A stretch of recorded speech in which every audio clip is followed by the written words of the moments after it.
வண்டிக்கடை மசால் பூரி ரொம்ப சிம்பிளாக சூப்பராக நம்ம ஈஸியாக வீட்டிலே பண்ணிடலாம். இது செய்கிறதுக்கு ரொம்ப டைம் எல்லாம் ஆகாது.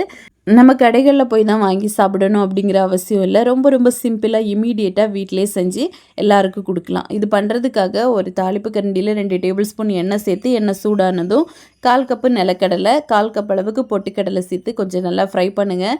இது கொஞ்சம் நல்லா இந்த எண்ணெயிலே வறுபட்டு வந்ததுக்கப்புறமா ஒரு 1/2 டீஸ்பூன் அளவுக்கு மஞ்சள் தூள் 1/4 டீஸ்பூன் அளவுக்கு மிளகாய் தூள் போட்டு நல்லா மிக்ஸ் பண்ணிடலாம். ஸ்டவ் ஆஃப் பண்ணிடுங்க.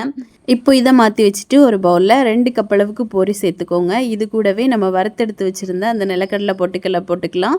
இது கூட கொஞ்சமாக கொத்தமல்லி தழை, ஒரு பெரிய வெங்காயம், கொஞ்சமாக கேரட், அப்புறமா தேவையான அளவுக்கு உப்பு, சாட் மசாலா கண்டிப்பாக போடணும். ஒரு 1/2 டீஸ்பூன் போட்டுக்கோங்க. அப்போ தான் அந்த டேஸ்ட் வந்து நம்மளுக்கு கிடைக்கும். இப்போ எல்லாம் சேர்த்து நல்லா மிக்ஸ் பண்ணிவிட்டு இமீடியட்டாக சர்வ் பண்ணிடலாம். ரொம்ப ரொம்ப டேஸ்ட்டாக இருக்கும். ரொம்ப ரொம்ப ஈஸியான ஒரு ஸ்நாக்கு இல்லை ஒரு பிரேக்ஃபாஸ்ட் எதுக்கு வேணால் நீங்கள் எடுத்துக்கலாம்.